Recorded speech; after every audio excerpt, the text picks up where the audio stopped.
Oh yes, this is the Hardcore Marketing Show. I'm Casey Cheshire, your host for this epic journey. Today's show is sponsored by Ringmaster, on a mission to launch B2B podcasts that create relationships, generate revenue, and drive growth. Ringmasterlive.com. Bam.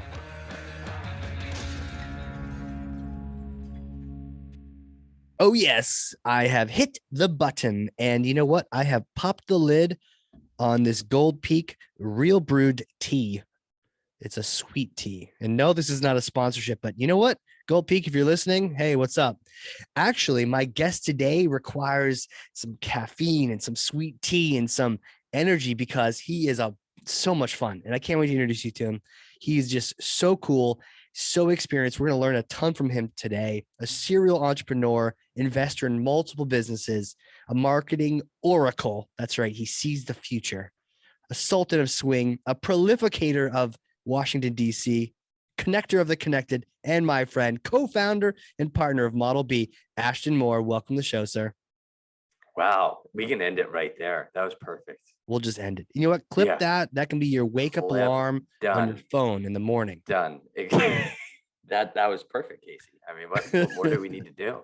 Now it's just like, it's time for UFC. Well, dude, you're so experienced, and I know we could talk about anything, and maybe this becomes like Joe Rogan talking to Jewel for 4 hours. Maybe that's what this one becomes.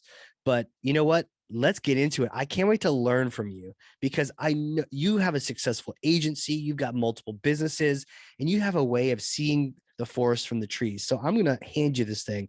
I hope you've worked out because it's heavy. Ugh. Okay, here you go. Thor's hammer. Take that thing. You got it? Okay. Nice. Heavy, right? Yeah. Wow. I guess I'm not a golden god. Well, maybe you are. Maybe you're just, need a little more practice with the hammer. But take Thor's hammer, smash for me some kind of marketing myth, bogus strategy, misconception. Set the record straight once and for all. I'm going to start right there by saying no marketing can ever save a product that nobody wants. That would be my 100, 101, and 102. No marketing can save a product no one wants. So if the product just absolutely sucks, then you are screwed. It's not like you can, I guess at that point you're just trying to scam people.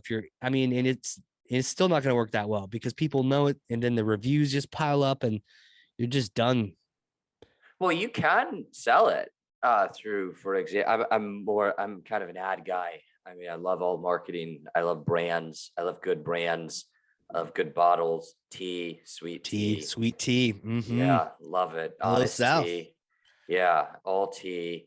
I love things that look nice. So I'm a brand and marketing guy, but really at the core, I'm an advertiser. I love advertising. Ogilvy, one of the advertising greats in advertising land, once said that if your ad doesn't make a catch to ring, it shouldn't exist. So I say that to say marketing can sell a product that nobody wants, but it's going to cost you 10 times more than the return that you get on that sale. So if you have a $10 item, it'll cost you $100 to get people to buy the thing.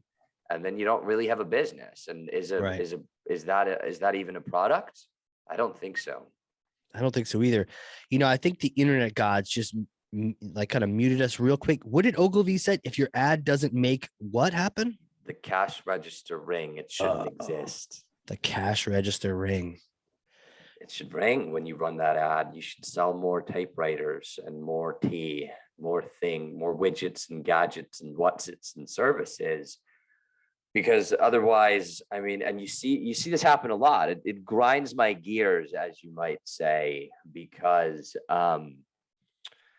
you can sell anything if you spend enough. But if your marketing spend is more than a fraction of the cost of the product, then you're going to be upside down real fast because you still have cost of goods sold.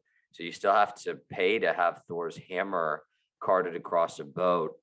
Across the ocean. You still need to, manage the operations. You need to store the inventory, do the shipping. So if your hammer is $10 and it costs you $100 to sell it because nobody wants it, what about all those other costs? You're down like $150, $160 at that point. Would you pay $170 to sell a $10 product, Casey? No, I would not. No. 170 to sell a $10 product. Not the more you sell, the more money you lose. That's correct. That's a bad thing. You don't want to do that. I feel like some startups try to do that at the beginning. Some startups try to do that anytime. In fact, I pulled numbers for you so I could be fancy. Ooh. CB Insights. They have an article titled, and everybody at home can Google this, the top 12 reasons startups fail, which makes me think that CB Insights hired somebody from BuzzFeed to do the headlines. Or the Wall Street Journal. Well, they all got BuzzFeed. Hey. Heyo. Here all day.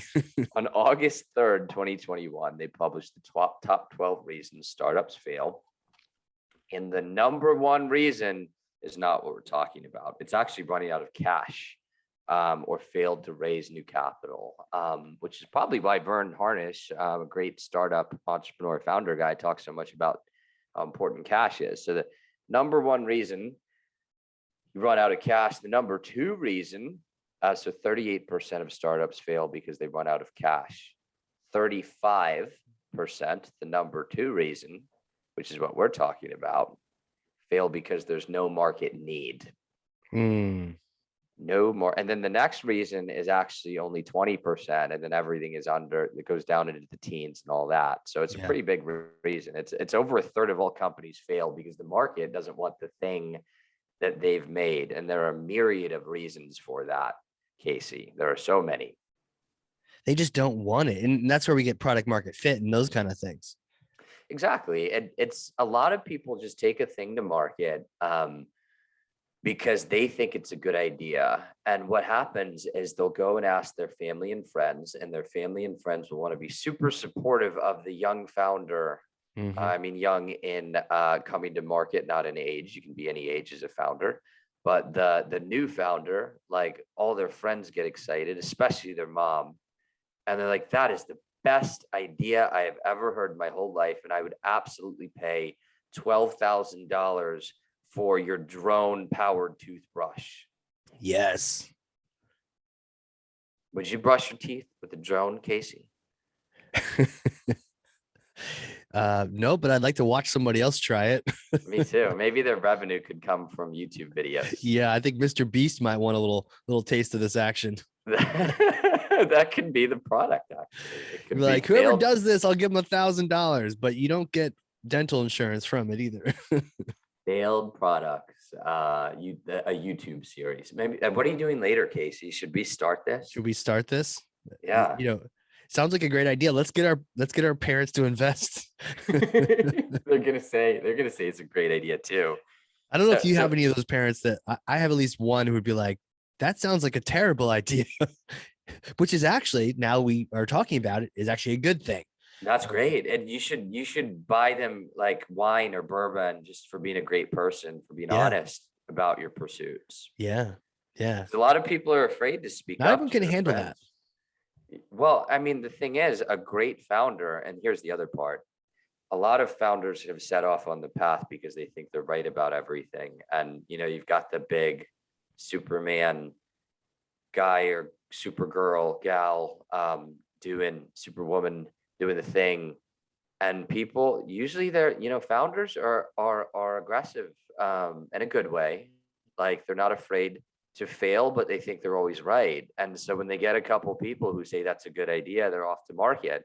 They'll walk into the VC's office with the same amount of confidence. And, maybe they even have 100 family members, and they actually had them do a survey, and they tell the VC that 100 people said they want this product. That's not really great data, Casey, but it looks like it is. Right. So that's kind of one of the ways it happens. And that's, on the flip side, that's why you hear so many great tech stories about companies that created a process or a widget or a gadget to help speed up their internal processes. And it works for them, and it does great, and it builds all these efficiencies. And then all of a sudden, somebody over on the marketing team goes, guys, why aren't we selling this? People actually, I'd buy that. Yeah.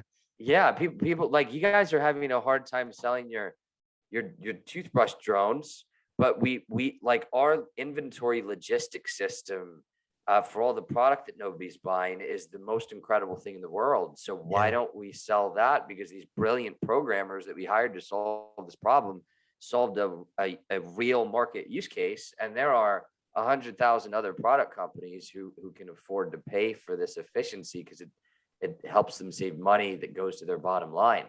Yeah. So that's like the opposite way, right? That's a good way to go. That's the right way to go. Is the right way to start? Because it sounds like the recipe for not success, for failure here, is probably starting the wrong way. You're out talking to your parents, you're getting the wrong kind of investors, the wrong kind of feedback. What's the right way to approach this from the start if you want it to be successful? Getting feedback from people who hate you. No, just kidding. That wouldn't be pleasant. That wouldn't be nice. Like, imagine a focus group with 8 people, like 8 of your like ex-partners in the room, like business or life, and you ask them what they think. They're gonna boo you out of the room. You know what?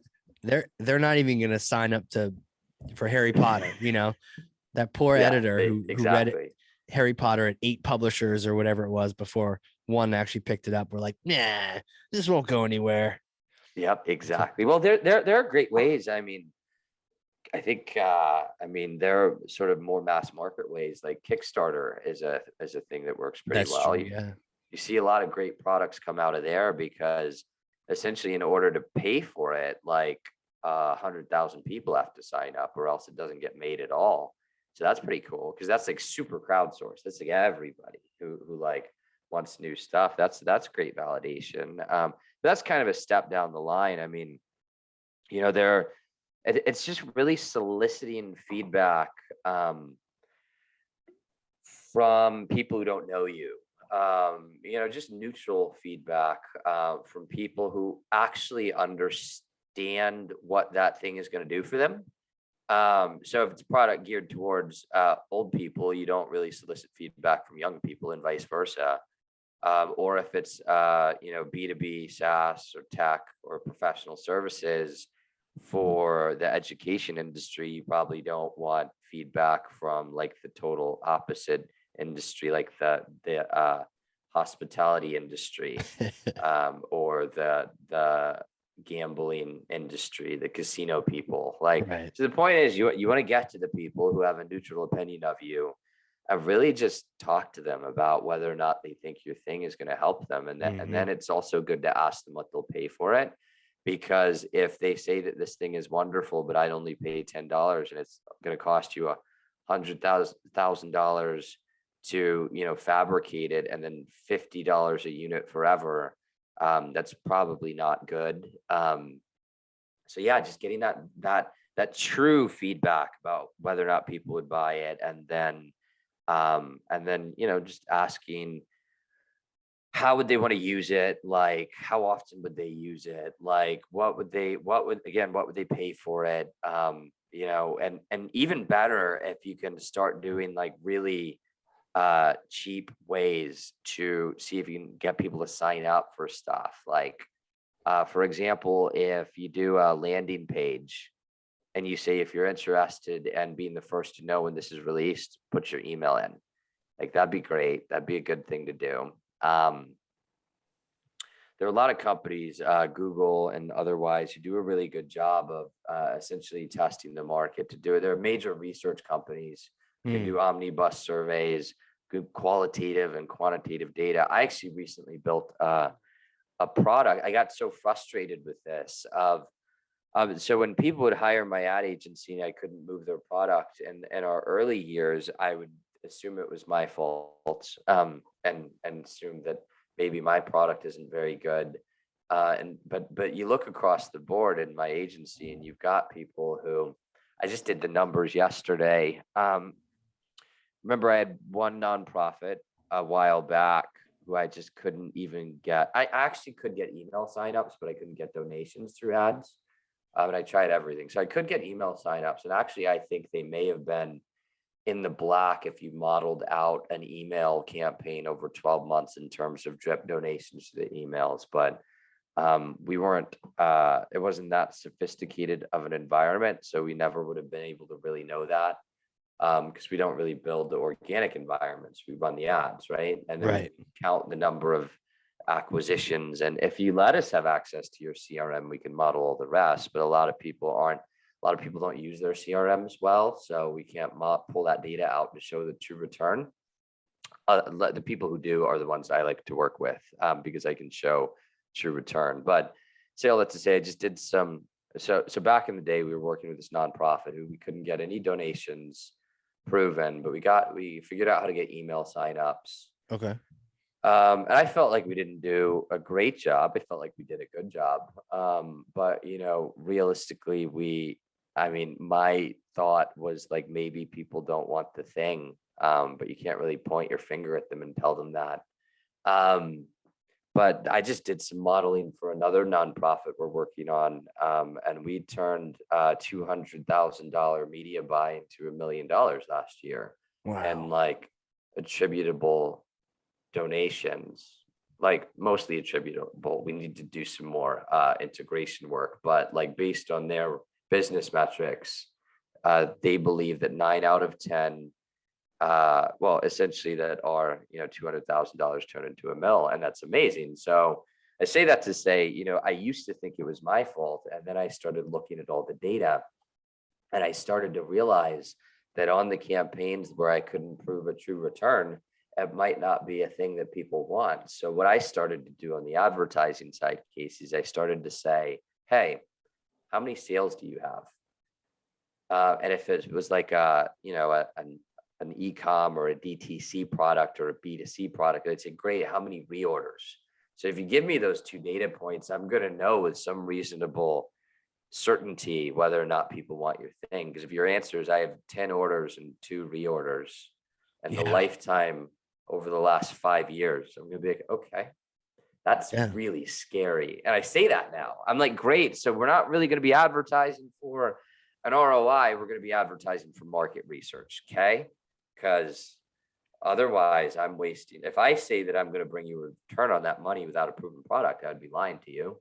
So I'll be honest with you and say that I'm happy to help you do market research to see what taglines have the highest click-through rates. But then if they say, oh yeah, we have 10,000 orders a quarter, and we have a 30% reorder in Q2, I'd be like, let's go, is what I would say. And the lifetime value is something substantial, and it's worth the math in the end of the cost of acquisition. That lifetime value is a huge return. Yeah, simple math. Like, so if somebody buys a product for, let's say $100, and then they reorder that product once a year, if they don't reorder it, then I have to make sure that, I'm at a reasonable percentage of that $100 and the conversion cost. But if there's a reorder, it becomes a reasonable percentage and $200 conversion cost. So my job gets easier because I can say, hey, the new customers we drive to you based on your math are going to reorder. And then on the B2B SaaS side, the other magic on that one is the customer lifetime. So I usually model annual customer lifetime value with B2B SaaS tech companies.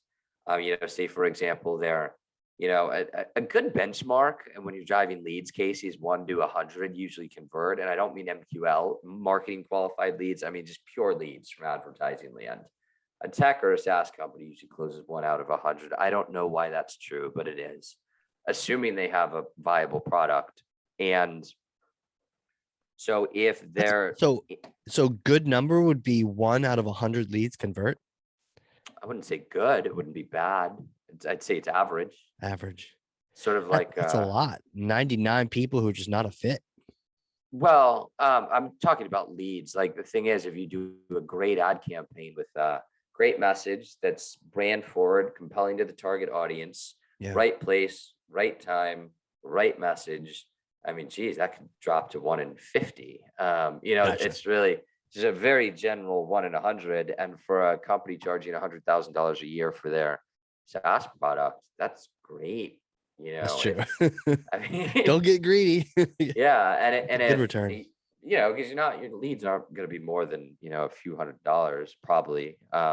If it's a good ad campaign, it really depends. It varies. Like some folks with $1 million a year average contract values, well, it's probably going to be more like 1,000 a lead. I mean, you never, it's all in the math. That's the magic. But what I ask those companies is, as I say, great, you want to do a campaign for what target market? And they'll tell me, and I'll say, how many clients do you have altogether? And they'll give me a number. And I'll say, what's the average contract length? And they'll give me a number. Hopefully it's like 18 to 36 months and not they cancel in month 3, because that would be like, okay, well, I don't know if you want me to pay to have people cancel on you in month 3. That's scary. And then hopefully they say that whoever they want us to advertise to, that they actually already have a couple of those clients in that industry, because they could be wrong. Like they could be wrong. And I see it over and over. Now, granted, what's really nice about my agency is that we're just really upfront about all of what I say all the stuff I'm saying to you, to people I talk to for the first time who have lots of money. So this isn't like a magic industry secret. I just feel like, sometimes these big founders or big CEOs with big ideas, and this occurs in massive companies bringing new products to market. By the way, this is not just new founders. This is, I mean, look at how many products. And Google, I love you. Thank you for letting me run ads on your platform. You're amazing, and I hope to meet all of your executives someday. But look at how many projects Google scraps because they're so smart about knowing when to stop. I'm glad you bent the knee before speaking ill of them. I don't have my ads turned off, or yours. Right. No, I'm joking. They would never do that. But right. No, they want the money, man. But they wouldn't turn them off. They may just block your SEO, your organic, but they'll keep those ads on. That would be bad too, Casey, because I don't know if you know, but sometimes if you don't rank high organically, you get charged more for your ads. But this is just a myth. Lots of myths surrounding SEO and PPC and all that. Well, you know what? Your work was, I love this focus on numbers, and to you it sounds like simple math, and maybe it is, but math is hard, hashtag. But you seem to have it really figured out, and I think that sounds like that's part of working with an agency. So I imagine there's a lot of marketers out there, senior all the way to just trying to get things done, and the idea of engaging with an ad agency sounds exciting, maybe a little scary. How do you best prepare? How do you best prepare to meet that head on and really maximize the value of that kind of a partnership? Well, the first thing is that you need to be prepared, and this is like such a cop out, and I promise that this is just like a wild pitch, but you have to have enough money. You have to have enough money to do it. Okay. Just for example, I was just talking, actually I had an all hands earlier today, and we were talking about this on the call. If you're a B2B product that a wide portion of the market wants, like a lot of business wants your business product, I mean, you should be spending at least $10,000 a month on LinkedIn, and so that's $120,000 a year investment. And then you have to think about like the retainer fees with the agency, and like all the smart people that you're going to need to pay a little bit of money to on that team. Because, you hire an agency, the magic, I would say the pro of hiring an agency is that they have experts, a stack of them that are very hard to afford by yourself. So if you look at our average agency stack, I mean, our magic and why I like us is because we go really deep. So we have some really brilliant GTM, Google Tag Manager specialists on the team. We have web developers on the team who can handle all of the integration to make sure the pixels fire right and that the data is passed to the GTM specialist. But these are two different humans who have full-time salaries, who are amazing and like great people, and they want to work for an exciting company where they get to touch a lot of things. And so it would be hard for any company, most companies like under 100 mil in annual recurring revenue to actually acquire this type of talent because they're very expensive to have a stock of them. Now add in the brand creative team, which is a creative strategist or creative director. Then you add in, the production designer. And then we haven't even gotten over to all the different specialists for each ad platform, for social platforms, for search platforms, for programmatic display. Those are all different. So let's say we're at 5 to 7 people now. And, we're looking at, like on the low end, $50,000 a year salaries, on a very, very low end, and they go higher. And so, that's $250,000 to $500,000 a year just to have the team, not even counting your advertising buy. And that's why it's good to hire an agency. Now, the bad thing about hiring an agency is that they don't work inside of your company and culture. And so it's very important to make sure that you have connective tissue and your relationship with them, and that they care about your success. Because if they don't, and you're just another number to them, and they're not tracking the true ROI, these people can only work so hard if they don't have a champion for you inside of the building of the agency, which is why I think it's important to just have a great relationship with whoever's managing your account and to treat them like a coworker. I always ask my account managers to do the same. I say, we're partners, not vendors. But we're all doing things a different way. We're all trying to figure out how to drive value, all trying to build great companies.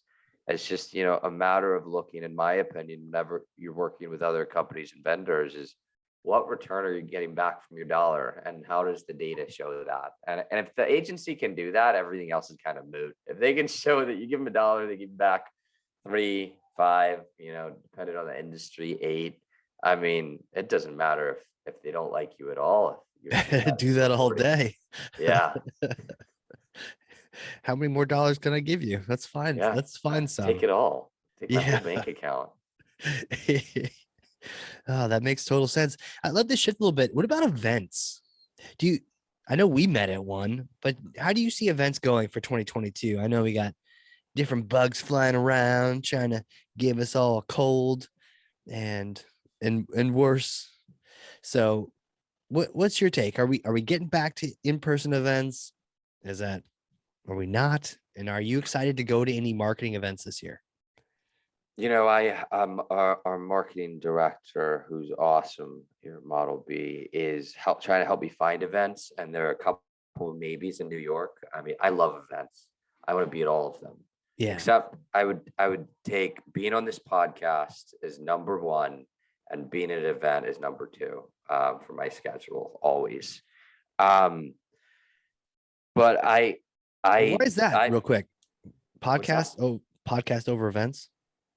Being here with you is the only thing I'd rather do than be at an event right now. Like if there were the best event next door in the world, like I'd still be here with you, but then I'd go after. Yeah, I'll go too. Yeah, exactly. But no, I'm just teasing, but I'm not teasing. I've had every other in-person event I've had. Actually, 2 out of 3 in-person events I've had. It's now January 13th, 2022. Every 2 out of 3 in-person events have canceled over the last 2 weeks, and every in-person is canceled over the last 2 weeks. One of our clients has an event coming up in about 20 days, 30 days. 1 month, 29 days. And I'm really hoping it happens, but it's a conference in Florida, but they might have to cancel. I do have one event that hasn't been canceled yet next Friday, which is the Entrepreneurs Organization Mid-Year Strategy Summit. And I got an invite, and I'm excited about it because apparently it's a strategy session with a bunch of entrepreneurs about how we're going to do entrepreneur stuff all year in their group. But I do think that I actually emailed them when I got this event, and it was like, this event is for board members and it's mandatory. And I was like, did you put me on here on accident? Like what? And they were like, no, Ashton, we want you to come. And I felt very, I feel like I tricked them, Casey. I don't know why they want me there, but I'm going to go. Oh, dude, they're going to get you on the board is why. You're already on it. I mean, I don't know. I guess so. I mean, that's amazing. I mean, they're such a great group. I mean, so I'm really hoping they don't cancel that one, because that's going to be amazing. Yeah, it's an interesting event, and sort of a side track. It's a great glimpse into, and you probably have experience with this already, but this was the first time that I ever saw it. When you have a committee trying to create strategy for an organization, it can be really challenging. Yes. And so that's exactly what that experience is going to be like. The first one I was really frustrated at. It took me a couple of them for me to mellow out a little bit and understand that we'll get there eventually.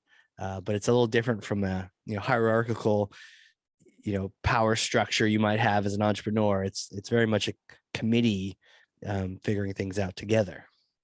Oh, I have no power, Casey. I have 14 partners across 5 companies.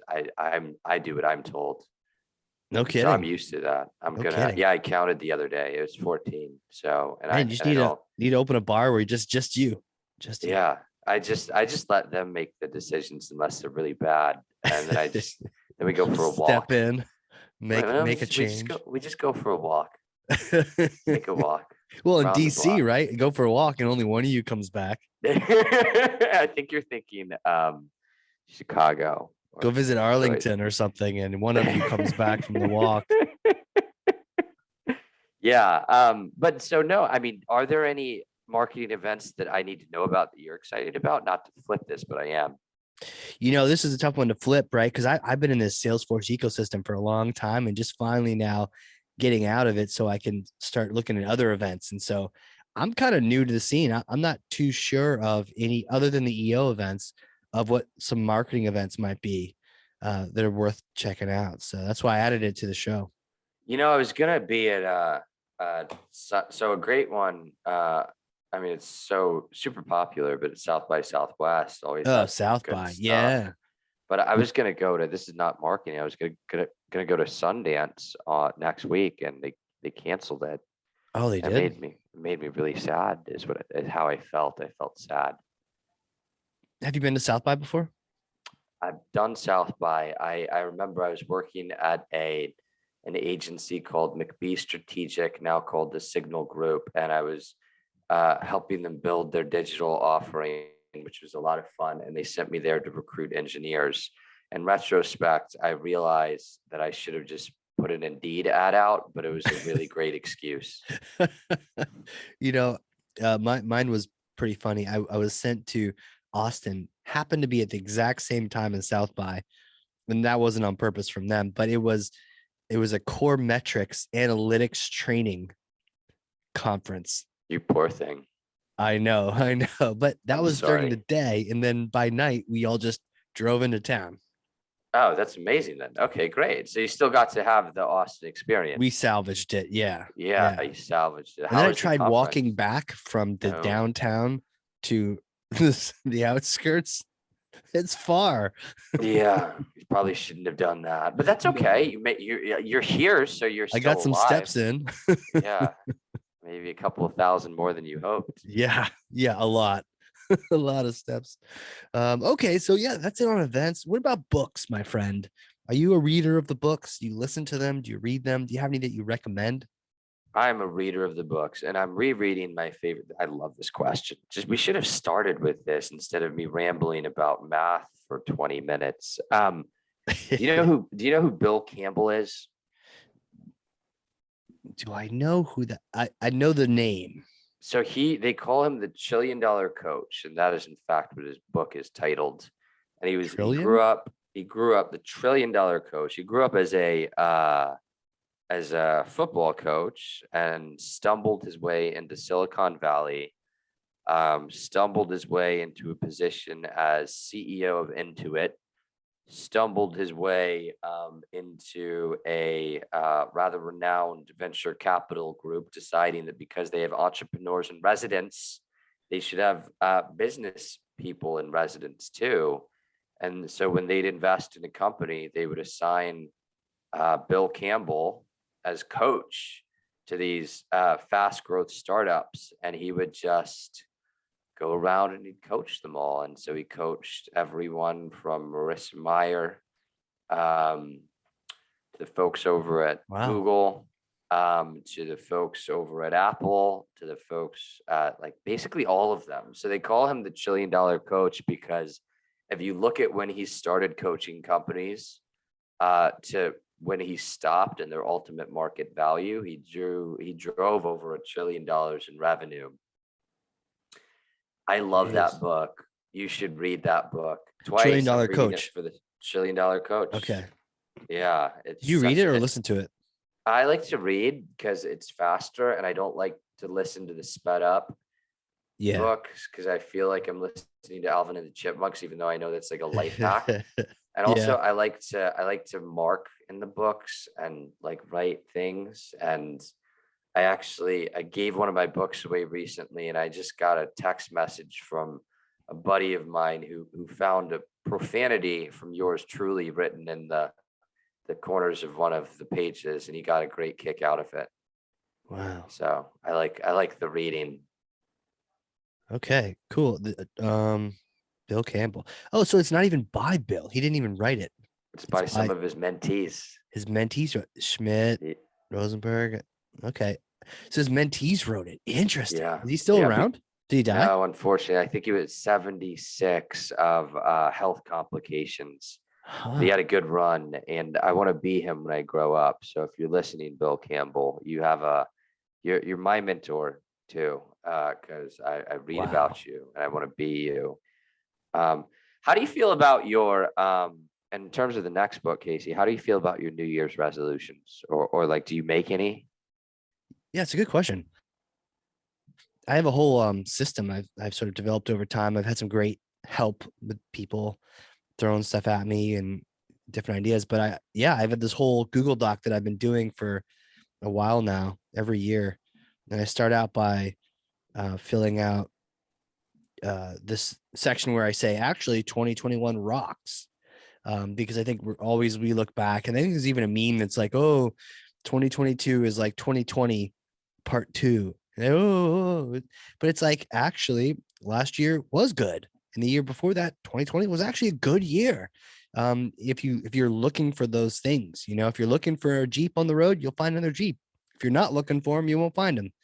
So yeah, I have this thing where I list out like all the things that were actually great about last year to get myself in the right mindset. And then I do this little personal survey of different aspects of my life and where they're at, scale of 1 to 10.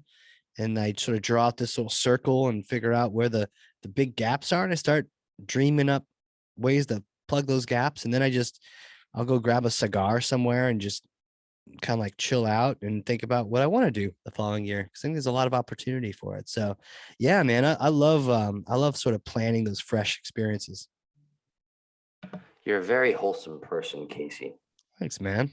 That's a very wholesome answer. Was it a wholesome answer? You're asking about, have you kept up so I haven't really made resolutions, but I've made goals, goals every year to like, I want to do this, I want to do that. And I don't always accomplish them all, but man, I've looked back in this sheet and I've said the craziest shit on there, literally. But I've looked back and it said like, oh, I'm going to write a book on marketing automation, no shit. I actually have one. Another one's like, I'm going to climb Mount Kilimanjaro. I was supposed to 2021. It's going to happen. It's definitely going to happen now, but it was just one of those things where you put little silly things in there and eventually, by golly, you're going to actually do them if you just sort of write them down, So yeah. I've had a lot of that happen. That's amazing. How about you? That's great. Yeah, I did a more wholesome exercise last year. I didn't really do one this year. And the reason for it is because I feel like the train has left the station in terms of what I can change over the next 6 months. And it's all good. Like, I'm very happy with the velocity at which my train is moving, but I kind of feel like I need like another 6 months for some of the things I'm working on to cool down a little bit before I can do what is normally an annual reset. Like this time, I look back on last year's goals and I was like, wow, I'm just moving. And so I'm going to keep going. And that's awesome.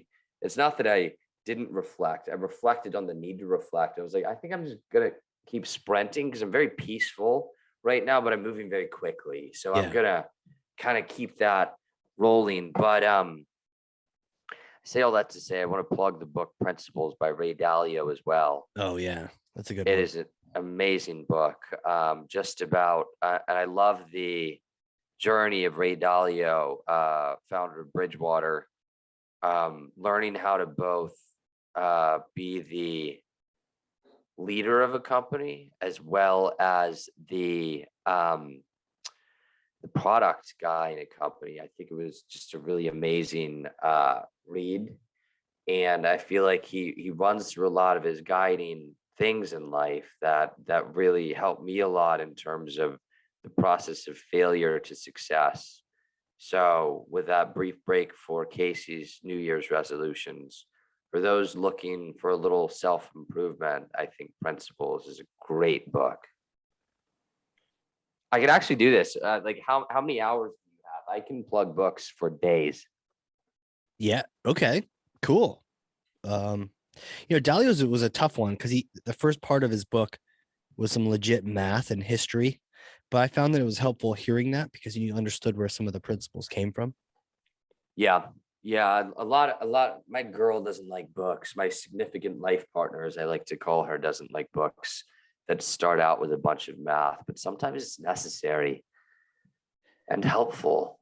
And especially because I'd much rather I drudge through a couple chapters of studies and math to know that what I'm reading is real than have a bunch of made up stuff in the book, Yeah, no, that's true. Sometimes it can be kind of braggy, but you're right. There's a balance of understanding that whatever is going to come after this is for a reason. Yep. But I feel like those are the kind of books you can read again, so I'm definitely going to hit the trillion up, but I don't necessarily recall all the things I learned from Principles other than his concept of coming up with core principles and not trying to relearn something from a mistake was just even kind of neat. He's just a neat guy that he's able to take a step back and write a list out of like these rules that he will hold himself to. It's just really interesting that he does that. Yeah, I don't. Admittedly, I don't really do that. But it'd probably be good too. Who does? Ray Dalio. Yeah, exactly. How about the 12 Rules for Life, that Peterson book? Is that good? I haven't read that. Yeah, you haven't checked them out? Yeah, there's a new one coming out. But it's like a tough read because it's just dense, but there's all sorts of really interesting concepts in there. It's just like Dalio's. It's just whenever we have people like this that can boil down their overall life experience into some precepts, then it's kind of a benefit to everyone, really. If you ever want to punish yourself, my buddy Mike Long, who's prolific. Prolific. Yeah, that's the word. Writer, speech writer, best-selling author, great guy, professor at Georgetown. Wow. He once made a joke where he was like, I bet you won't read this book. And I was like, just to prove you wrong, I'm going to go read this book, buddy. So if you're ever mad at yourself, I suggest you go get a copy of a history of Western philosophy. Oh, geez. It's about this thick. And it's not that any of it's bad. It's just dense about it. It is a history of Western philosophy. Wow. I'm going to say, I want you to say no to what I'm about to say, but Casey, I dare you to read it. Yeah, no. Good. Thank you. I would have felt bad. It's not that it wasn't good, but whew. Wow. Wow. No, that sounds tough. I think I've got a different Campbell. Who's the other one? Is that like Patrick? I've got like a Patrick Campbell book on my bedside. No, not Patrick. Some other. I've got some of those big books just sitting on the side of my bed, that are like, you gonna read me? I'm like, not today, book. Not today, book. Get out of here. How about nonfiction? I do think it's important to enjoy life, right? Yeah. But what about nonfiction? Are you always reading about business, or do you get out, live a little fiction in your life sometimes? I kind of consider the Bill Campbell book like my guilty pleasure because it's so nice to read. It's almost like watching Ted Lasso, but in a book. Interesting. Which is a very wholesome series that I think is on Netflix that I suggest everybody watch. But fiction, I mean, so growing up, I read probably every Fear Street and Goosebumps book that ever existed. the Choose Your Own Adventures. There was actually a joke about me at the library. At some point, they started asking my parents like if I actually read the books or if I just checked them out and pretended. Because the reason I asked for my first bicycle is so that I could carry more books home. And I would Wow. just put them both on. So I've read any fiction book in the 80s I've already read. But the newer ones, not really. I just feel, you know how they say all the business books are like self-help? I feel like I need a lot of help, Casey. So Yeah. I'm usually nose deep in like how to not be a shithead by new author. So That makes sense, man. nonfiction. I mean, in my more angsty years, I've read every R.L. Stein and Chuck Palahniuk book, author of Fight Club and Invisible Monsters, and many other great Hmm. fiction books about the tragedy of humankind. Read all of those too. Maybe I've just had my fill of fiction, is what it is. Or maybe you just haven't had a vacation in a while. Well, Casey, with the right mindset, every day is a vacation. Is it now? Is No, it? it's not. No, I just wanted to mess with you. It's totally not true. But I brought last time I had a couple of days off. I brought Scaling Up by Vern Harnish with me. I mean, You know I that's cheating, enjoyed right? You know it doesn't count how as a vacation. it does count. Dan Like Sullivan would tell you that did not count as a free day because you had a business day. I like those books. You're probably right. No, I'm supposed to say, see, that's why I read books called How to Not Be a Punk, because I'm pushing back against you, even though I know you're right. So here's what I'll do. I'm gonna buy here. What fiction book should I read, Casey? I will read whatever you say. Yeah, interesting. So, fiction book. There's a lot of really good ones. So last year, my wife read something like 72 fiction books. She just was on a roll. And That's like every one now and and then, some of them make it 3/4. through that filter. One of them is Water for Elephants. Did you ever see that movie? Nope. Good, because the movie is absolutely terrible, even if it had Reese Witherspoon in it. What's up, Reese? But the movie was terrible because the book was so good, and it made Water for Elephants. Water for Elephants. You just reminded me of my favorite fiction book ever, What is it? Ender's Game by Orson Scott Oh, Card. you got a little sci-fi going on in there? A little bit, yeah. Okay, well, I'll tell you my favorite sci-fi book, because Water for Elephants is about the circus, and it's really good. But my favorite sci-fi book is actually, it's part of the Bobaverse. Have you heard of those books? Amazing. Do you know about the Bobaverse? I know there's a bunch of shows about it. It's called We Are Legion. It's We book Are one Legion. in the Bobaverse series. Dennis E. Taylor. We Are Legion. We Are Bob. Okay, can I read that one instead of the circus book? Because circuses kind of freaked me out after I just saw that movie about the guy who's a carny and a mentalist, Nightmare Alley, I think it was called.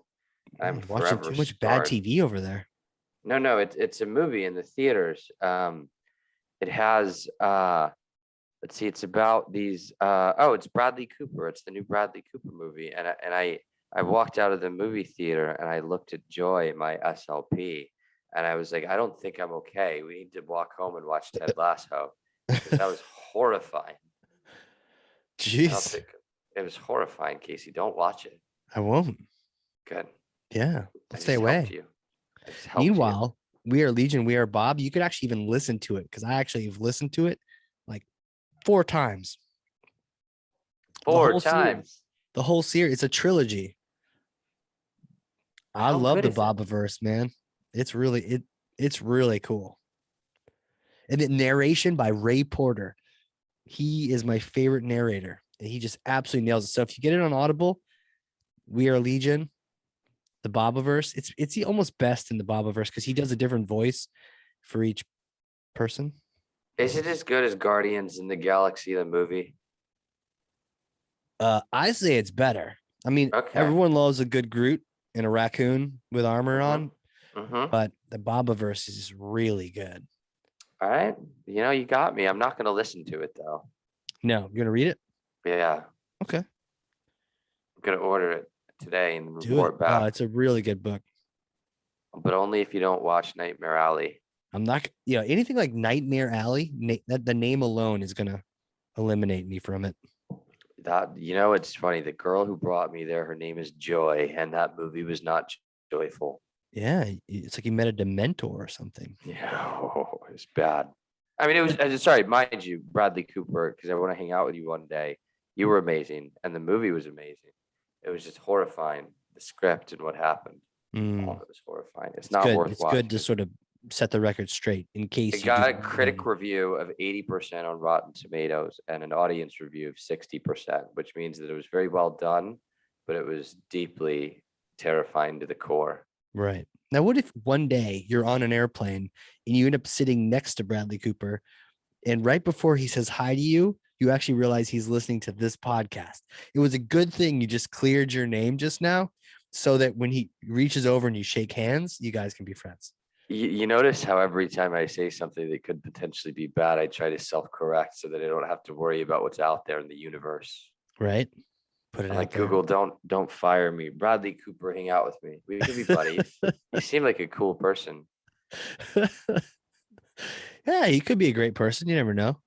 You never know. But hey, speaking of great people, who are you, man? Like we've known each other for a bit, but take me back in time, little Ashton days. What was it like growing up? Where did you grow up? Did you always know you're gonna be an entrepreneur? You're reading a lot of books. You're getting a bike to get books in the library. But tell me about it. What was it like growing up? I grew up a homeschooled vegan with 4 brothers who, by the age of 13, wanted to go to the Rhode Island School of Art and Design. So I started freelancing for free to build people's websites when I was 15, which was cool. Having 4 brothers was really cool too. We're all like best friends. It's awesome. Wow. We were then, and I mean, we beat each other up then, and we beat each other up now, just emotionally now. But having siblings, like having like guaranteed best friends as long as you don't treat each other too badly. So that was really cool. I never had any idea of what I wanted to do except the RISD was my first idea of what I wanted to be when I grew up. Otherwise, I was like climbing trees and reading books and skateboarding badly. You were homeschooled though, huh? Yeah. And vegan too? Are you still vegan? I'm actually catching up for those terrible days by eating every single creature I can get my hands on. I asked you if you were vegan, but I would have known if you were, right? You would have told me. Is that the joke? Yeah, just like I would have told you if I CrossFit. CrossFit. Yeah. So you're catching up on old times. Do you know what the hardest part of being a vegan CrossFitter is?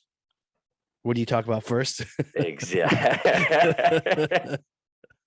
Oh, that's funny. Good job. So I grew up homeschooled. I kind of fell into, I guess, in my younger years, so I didn't really know what to do. Applying to RISD looked hard. I started working on the portfolio. I had a little art portfolio of like websites and things that I made. I was into 35 millimeter film. I would develop it in my dark room that I made in my bathroom with cobbled up equipment. And then I'd smash the negatives before I developed them with like a hammer, leave them out in the sun. Just like kind of grunge art stuff. That's the good stuff. And I just started, my parents moved to West Virginia when I was 15, and I just started getting odd jobs in DC. Started coming out here on weekends and start bartending, catering. I got a job cleaning carpets. I got a job, what else did I do? Working in a catering warehouse. And I've always been homeschooled and good at computers. So what happened is this catering company asked me if I would be their IT director. And when I think I was 19, I was trying to look at dates before I came here so I could tell you. I think I was 19. I parlayed that into them becoming, oh, by the way, I had no idea how to IT direct, and that Stuart Woodruff and Philippe DeMol of Three Citron Caterers won't even hold that against me because I did a good job most of the time. Because I called my older brother, so I'd be out like skateboarding with my friends, and he would be building servers. He'd be like, "You want to build a server?" And I'd be like, "No, dude, what's wrong with you?" So I called him and I was like, "Hey, if I say yes to this job where they want to pay me a bunch of money to do computer stuff, can you tell me what to read?" So he gave me a list of books as high as my waist. No kidding. Windows Server 2003, Active Exchange Management. That was a trying time, but I read them. So I became an IT director, and so did a pretty good job. But I actually did some really cool stuff with their CRM. I became a certified goldmine consultant, which was like what Salesforce Goldmine, was. yeah. Goldmine, yeah. You need a goldmine server set up. I got you, my dude.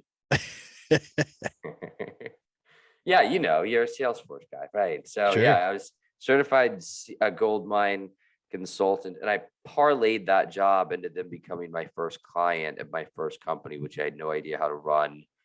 I parlayed a relationship into doing a buyout where it was basically a reverse earnout where I took over the clients from this other IT company and paid him for like a set number of months and years. I'm 99% sure I paid him all of his checks. I need to call him. George Harris. I'll look you up on LinkedIn to make sure Shout I him don't owe out. you money. Give him a shout out. George Harris of Rapid Networks. Great guy. He was kind of like my coach. By Bill Campbell. So about 5 years into that, and the company grew. There were revenues, there were staff, but I had no idea what I was doing. So I read all these like 90-day MBA books and stuff. Yeah, And I've read that. help. Yeah. They didn't help at all. Yeah. Like not even a little bit. Like zero is how much they helped. But Because so that I person ran. needed to have done a business too, along with, I Yeah, like the idea of it. I feel like it wasn't for founders. And then like all the founder books are mostly for like tech companies, at least back then. And so I was kind of like, I didn't know where to learn from. Right. Shout out to Entrepreneurs Organization to learn from other founders. But so I saw the market eating my company or about to eat my company because I did a lot of email servers. And I looked this up. I was about 25 years old. And I essentially like wrapped that up, sold some clients, moved some out, let the contracts expire. And I came back to market with what I used to love doing when I was 15, as I started making websites again. And I started, doing advertising stuff and creative. And throughout the IT company, I really was doing a lot of that work on the side anyway. I kind of kept it alive because I loved it and got some really cool clients and some really cool relationships. So I just went full bore that one. And since then, I've just been driving companies into the ground one by one. No, so I realized that as a freelance, it's a very small freelance shop. All the big agencies were charging a lot more than me. So I went to go work in one, McBee Strategic, now the Signal Group, who taught me how to pitch, taught me how to write big quotes, add a zero to everything. Yeah. Shout out to Jessica Riani for shout out. What? I was now I think she's the COO over there now, but she dealt with young me. I'm still young, but I was much worse when I was younger. And so there's no school throughout this, right? You're just like hitting the ground running, getting jobs because if there's you no like make college, enough, right? Yeah, if you make enough mistakes, you get the equivalent experience. You just have to go through the mistakes instead of learning about them and from other people. Yeah, a little more painful, but at the same time, it's a little cheaper sometimes. Well, sometimes. Sometimes. No, so yeah, I've sort of been falling up, as they say, one stair at a time, very painfully. I said falling. I guess some people say failing, but no, I just kind of fell into it. I started working, and then I got this cool job doing IT stuff, and then I had an IT company, and then I turned that into an agency. Then I went internal at another agency, and then 5 years ago, almost 6 years ago, I met a couple of co-founders. One of them, hedge fund guy, Dan Bender, knows everything about finance. He now runs our accounting and finance company. Ashtan Moore, who'd built and sold a pretty big company. And so I was enamored at his abilities. And so the three of us teamed up. Started our advertising agency, accounting and finance shop. We have, a holding company that invests in a bunch of cool stuff. And I may not be allowed to share this with you, but since we're on air, just put a team together where I'm going to be bringing a PR company, a public relations and communications company into market pretty soon. Nice. They're Fortune 500s and governments and countries, government agencies and countries. So do you know what takes PR into the latest decade? What's that? What reinvigorates PR? Tell me. Podcasts. That's actually a really, really, really, really good idea. Booking people on podcasts is like big business these days, and also launching people's branded podcasts is a big business. I just want to tell you real quick what I'm most excited about the PR companies that we're going to build a center of excellence training program to train not just our staff, but staff at other PR companies who are coming out of school. And obviously we're going to serve the biggest clients we can find, but I really want to focus on people who want to learn how to do it great. Because actually, thanks to the Signal Group, I have a lot of background in PR. So I'm pretty good at it. I mean, I'm not going to be doing it. You don't want that, but I know enough about it to strategize it. Where you do want me is running your ads. I just got off a big call about those. But anyway, I say all that to say, I didn't wake up one morning and decide I wanted to start a company.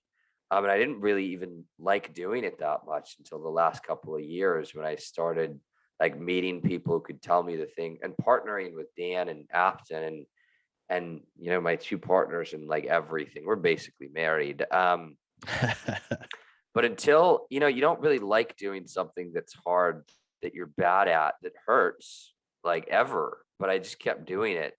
And then I met people who could teach me how to do it better. And then I found groups that could teach me how to do it better. And what another really important thing that happened along the way is I stopped thinking that I knew how to do it, because I never did. But I was so egotistical about it that what I would say went, even if I was wrong. Mm-hmm. That's silly, right? Yeah, but I mean, you can't judge yourself too much on that, I mean, I'm here with you right now and we're buddies, so life is pretty great. Right. I don't really know what else I need except to get to be on your podcast and to have some really great companies and, build stuff. The most exciting part is like when you have a great company, you're supporting the clients, customers, and consumers. You're supporting the staff. You're supporting the stakeholders, driving value to everybody. And that's really cool. That's why I like building companies. Yeah. But maybe that's why I didn't like it before, because like previously at some point, somebody was always getting taken advantage of. And a lot of the time it was me, how you start companies and you don't take salaries, or you don't have a product market fit, but you're selling it to your friends, or you don't know how to treat your staff well because you've never really learned how to do that. But when you get that circle right, where everybody's getting taken care of, it's the coolest thing in the world. 100%. I'm not saying I'm good at any of those. I'm still learning. I'm trying to be good at all of those. 100%. It's a journey, but the fact that you're thinking about it and making it a priority kind of guarantees that you'll be that much better than the people who accidentally are not thinking about it or not being intentional about it. Yeah, I'm trying to work the idea of winning as a culture out of all of my cultures, because I think I would say, if winning is your culture, at what cost does winning come?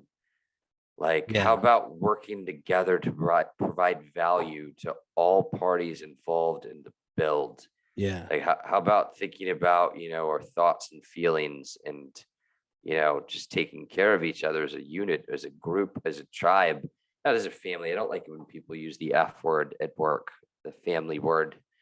You can use the other F word as much as you want, but it's more about a group of people coming together and deciding to build something great together as a team. And building like together as a team. Yeah, sort of like a sports team, but without that emphasis on winning at all costs. Because I think that sometimes uh, really aggressive teams will decide that it's worth damage to one of the humans in order to get the W. Oh, gotcha. I Yeah. don't think that's exactly right. So it's Maybe not I'm quite that. wrong. Yeah. Yeah, I don't think there needs to be painful sacrifice if you have, watch this, Casey. If you have a great product market fit that the market wants to give you money for, that they're interested in buying from you because you've built a great thing, because you asked enough people whether or not they want it before you decided to build it. I think you can take care of everybody involved in the manufacturing and delivery of that product or service. Man, there it is. You brought us full circle back around. I've got a hypothetical question for you because, see, I may or may not have a time machine up here in New Hampshire. Let's say you come visit, we'll get some lobster, some beer, and you get to use a time machine. It's in the backyard, it's covered with a tarp. And so we're using this time machine and it takes you back in time, but it's a particular kind of time machine. So you get to go meet yourself, and you get to meet yourself right about your early 20s. The catering thing, the IT thing, all this stuff is sort of starting.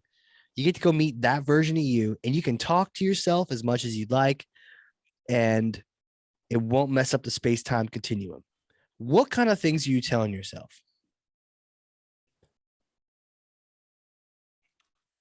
Can I punch myself in the face and say, you don't know anything at all, you obnoxious little punk? Sure. Yeah, that's what I'd do. And then I'd sit myself down and say that more calmly. I'd probably say, Would you stop really punch pretending. yourself? I'd have to get my attention. I hate getting hit. It's like one of my least favorite things. It Yeah. hasn't happened often in my life, but it really bothers me. It bothers a few other people too.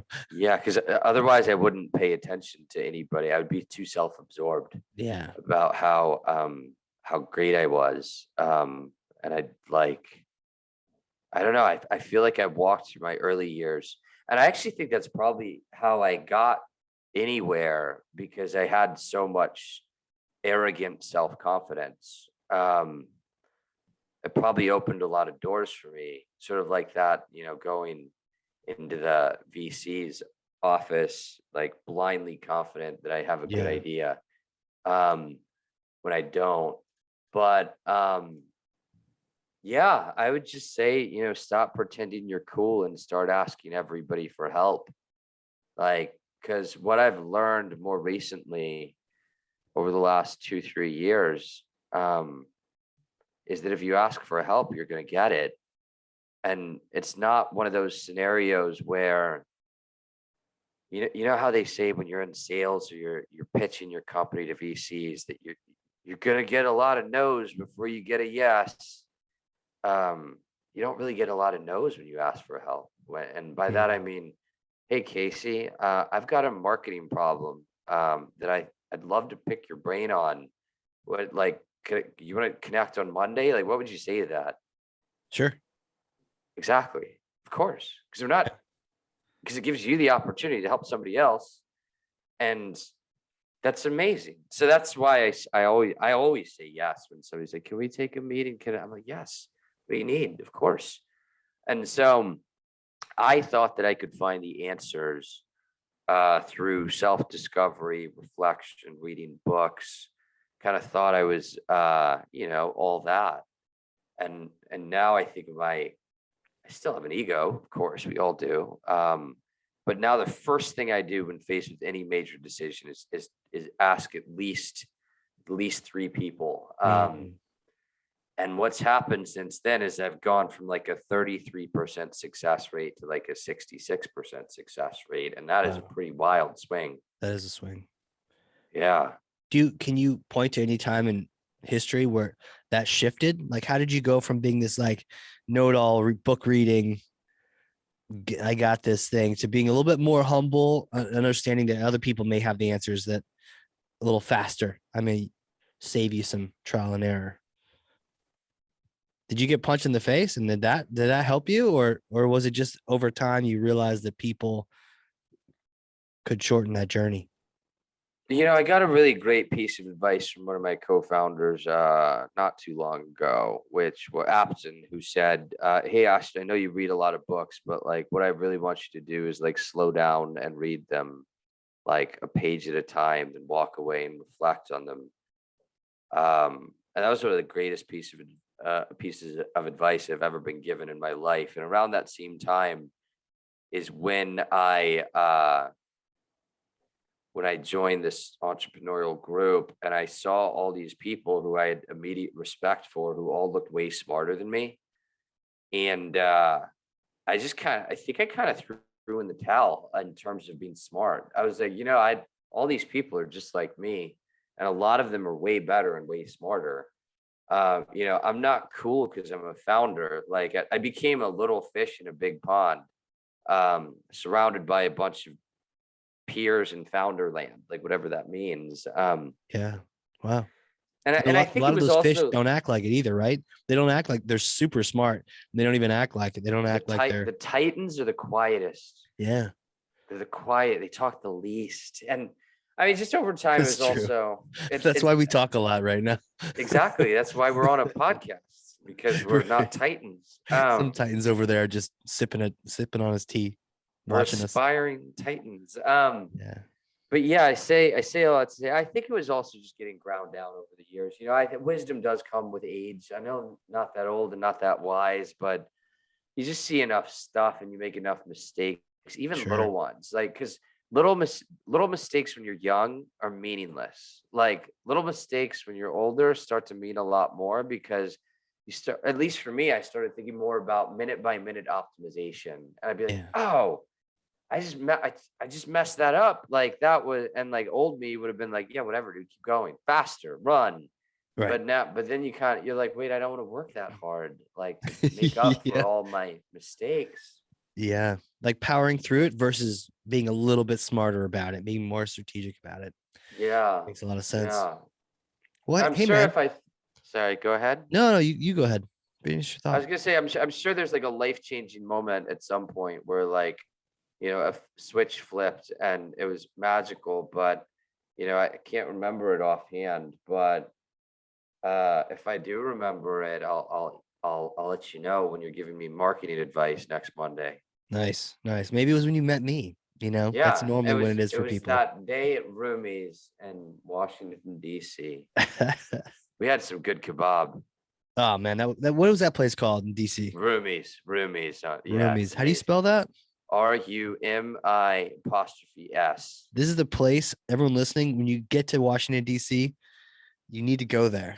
Absolutely Okay. brilliant place. They have Brilliant. a rice that has little beef chunks in it. Oh my goodness. Yeah. All the Whew. vegans just stop listening, but that's okay. They have vegan stuff too. You guys are good. Go ahead. Go ahead. Did they should Can you get like sponsorship money after the fact? Should I walk down there and say, hey, we just plugged you We for just plugged you. $1,000 or for a free Plugged you. entree? Free entree. Yeah, go ahead, man. Take a picture of it. I'll be jealous. I can't get that golden rice, but next time I'm there, we'll make it happen. It's so good. So do you just want to start this from the top and try again? Yeah, you want to just. Well, I didn't hit record. Okay, This was perfect. a I'm ready to go again. dry run, Ready to go again. dress rehearsal. Okay, good. Hour and a half long drive run. So I don't know if I can handle talking to you for another hour and a half. Oh. We may just need to reschedule and have it another day. Oh, are we gonna host? I'm gonna host you next time, right? So, Yeah. We'll have to talk about that. yeah, it'd be a lot of fun. I wrote your questions down. I think I'll do a great job. I know. You know what? You actually might. And then that might be the gateway drug to getting you on your own show. I would never, ever be able to top that intro for me, though. Ever. Well, you gotta work hard. Yeah. I need my intro. Sweet, man. Well, hey, where can people connect with you? They want to reach out professionally. Is LinkedIn Ask good? me for marketing advice. Oh my goodness. Ask you for marketing advice. Yeah. Yeah. It's Knowing all you'll say Ashtan yes. Moore. You have to say yes. Exactly. It will. It's just Ashtan Moore everywhere. Instagram. I don't have a TikTok, so not there. Instagram, Twitter, Facebook, if people still have that. LinkedIn, at gmail.com. It's like I'm a branding guy, so it's just my name everywhere. It's so easy. Is there a dot? Is like Ashtan Moore? So funny thing about Gmail, Casey, is that you can add a dot between every letter and it's still the exact same email. Same for Instagram appears. Really? Cool. Yeah, Let's see. I put one after the T. Nope. Just kidding.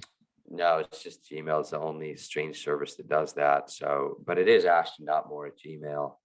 I have a nice website at modelb.com, but I don't know if the forms work right now on HubSpot. So probably. Oh, you're killing me. You don't know if the forms work on HubSpot?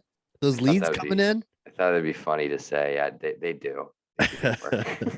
Those hot leads with a huge CPC and a huge CAC. You know they have to work. You know it. We're about to turn up a big ad program for us. I think we're going to hit about 123 a lead is what I think we're going to do for us at first. But I think we'll be able to tweak it down to 75 with a little bit of work. Hell yeah, man. I have that written down in my New Year's resolutions. Because the math is easy. The math is easy. It's not hard to figure out an ROI if you have a good business. And if you can't figure it out, now you know someone you can contact to help figure it out. I really do like the business side of marketing a great deal. Like that is a fact.